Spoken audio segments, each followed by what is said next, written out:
우리나라 그 기업이나 조직 문화 가운데 이 뒤풀이 문화라는 게 있습니다. 그 좋은 일이 있거나 아니면은 뭐 좋지 않은 일이 있을 때 우리 회식하자라든지 이렇게 뒤풀이를 많이 합니다. 또 조직원들 내에서도 그 직급에 따라 가지고 또 각자 끼리끼리 모여가지고 뒤풀이를 하기도 합니다. 이럴 경우에 좋지 않은 그 문화 현상 가운데 하나가요. 대개 소주잔을 기울이면서 상관을 비판한다든지 또 비난한다든지 뭐 공식적인 자리가 아닌 사적인 자리에서 뒷담화라고도 하는데 그 보이지 않는 자리에서 남을 헐뜯고 모함하고 하는 비방하는 이런 문화가 우리 조직 문화를 해치는 대표적인 요소 가운데 하나로 늘 지적되어 왔습니다. 상하천 사기에도 보면요. 이런 사람들에 대한 경계에 대한 이야기들 이렇게 앞에서는 아부하다가 뒤에 돌아서서는 비방하는 이런 아첨쟁이들이나 아부꾼들을 경계하라는 얘기가 꽤 많이 나옵니다. 그 사기 가운데서 두 번째 권에 해당되는 하나라 봉기, 하봉기에 보면은 순임금이 면유태방이라는 유명한 말을 합니다. 면유태방이란 얼굴 보는 앞에서는 아첨을 하다가 살랑대다가 뒤로 물러서서는 비방한다 그런 뜻입니다.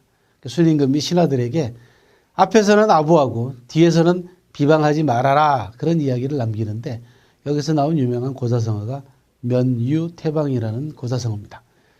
오늘은 이 아부하고 아첨 또는 뒤에 돌아서서 비방하는 이런 비방의 문화가 갖는 조직 내에 있어서의 폐단이라든지 또는 좀 더 나아가서는 사회학적인 의미까지도 한번 통찰해 보도록 하겠습니다. 결론적으로 말씀을 드리자면은 헐뜯는 풍조를 바꾸자 이런 이야기인데 이 헐뜯는 거 재미는 있죠, 그죠? 카타르시스도 있고 하지만은 내가 남을 헐뜯으면 어떻게 되겠습니까? 남도 나를 헐뜯습니다. 내 입에서 나오는 이야기의 질에 따라 가지고 나 자신의 격도 결정되고 또 상대방과의 대화의 격도, 질도 달라지는 것입니다. 그래서 건전한 비판 문화를 키우기 위해서는 건전하게 공식적으로 비판할 수 있는 시스템과 또 그런 허심탄회하게 비판을 받아들일 수 있는 리더의 자질을 기르는 것도 중요하고요. 물론 그것이 가장 중요합니다.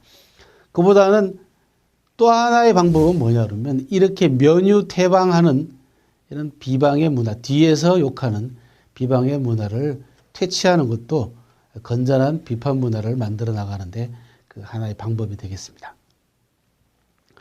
여러분들도 잘 아시는 관포지교, 관중과 포숙의 우정에 관한 이야기에 보면 대단히 감동적인 이야기가 나옵니다. 그 관중이 제나라 황공을 40년간을 보좌를 해가지고 제나라를 부국강병으로 성장시킵니다. 그런데 나이가 많아지니까 관중이 죽을 병에 걸려서 이제 죽게 됐습니다. 제나라 황공이 후임자가 걱정이 돼가지고 관중을 찾아가서 후임자를 논의를 합니다. 그런데 놀랍게도 관중은 자기하고 평생 친구이자 자기에게 재상 자리를 양보한 포숙에게 후임 자리를 넘겨주지 않고 스뿡이라고 하는 다른 사람을 추천하게 됩니다. 황공도 깜짝 놀라가지고 아니 포숙은 어떡하라고 스뿡을 추천하냐라고 되묻게 됩니다.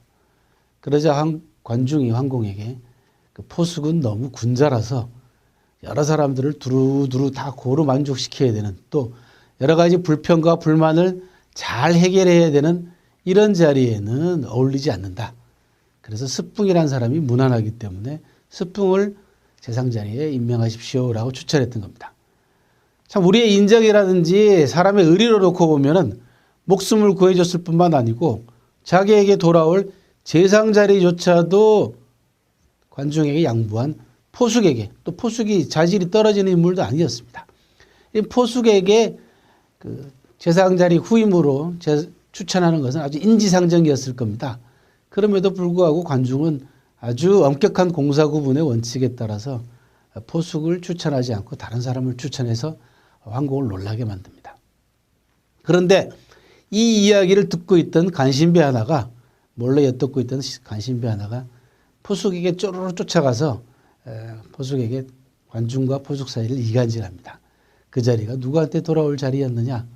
살면 얼마나 더 산다고 몇 년밖에 못하는 그 자리를 자기에게 양보했던 포숙 당신에게 추천하지 않고 당신을 추천하지 않고 어떻게 남에게 재상 자리를 추천할 수 있냐 이런 식으로 헐떴습니다.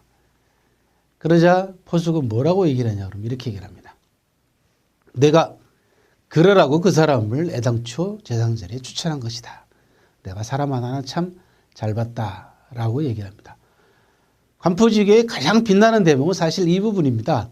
관중이 죽으면서 자기 자신을 살려주고 자기에게 돌아올 재상 자리를 양보한 포숙에게 자기 후임자를 포숙을 후임자로 추천하지 않은 엄격한 공사 구분과 또 아첨하는 아첨꾼의 말을 듣고 바로 그런 인물이었기 때문에 내가 관중을 그 자리에 추천했다라고 얘기하는 이 포숙의 대범함 그리고 그 헐뜯는 간신을 보기 좋게 면박을 줘가지고 내쫓는 장면들 이러한 장면들이 관포지계의 최고의 명장면이라고 할 수 있습니다.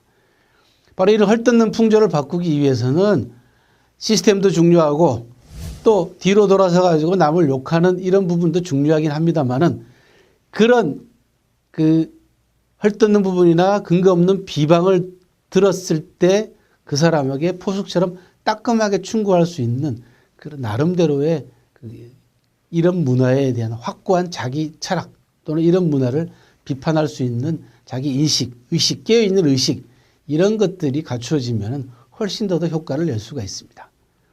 아부와 비방은 조직 내에서 공평하거나 공정하지 못한 인사 문제라든지 또는 상벌 문제 때문에 이루어지는 경우가 많고요. 또 하나는 리더가 밑에 부하들의 충고를 또는 직언을 제대로 받아들이지 않기 때문에 일어나는 현상들입니다.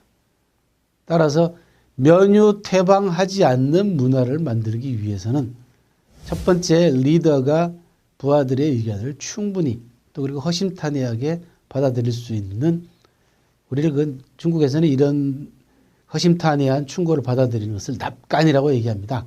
바른 소리를 받아들인다는 얘기인데 이 납관의 문화가 형성이 돼야 되고 또 하나는 조직원 개개인 모두가 이런 아부와 비방이 결국은 자기 자신에게도 손해를 끼친다라고 하는 원칙을 알아서 스스로 자제할 수 있는 개개인의 자각 이 두 가지가 합쳐져서 결국은 조직 내에서 건전한 비판 문화를 만들어낼 수 있는 시스템 장착으로 발전하게 되는 겁니다.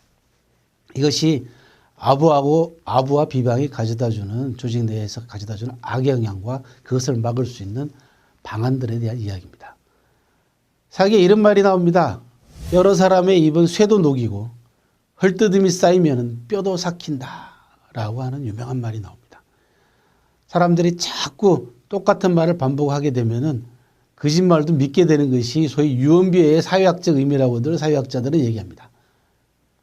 효자로 이름난 증자의 어머니가 동네 사람들이 전해준 아들이 사람을 죽였다라는 말을 듣고 두 번째까지는 꿈쩍도 하고 있지 않다가 세 사람째 와가지고 당신 아들이 사람을 죽였다고 하니까 담장을 넘어서 도망갔다라는 유명한 일화도 전합니다. 그만큼 같은 말이 반복이 되면 거짓말도 진실로 뒤바뀌는 것이 우리 사회의 현상 가운데 하나입니다.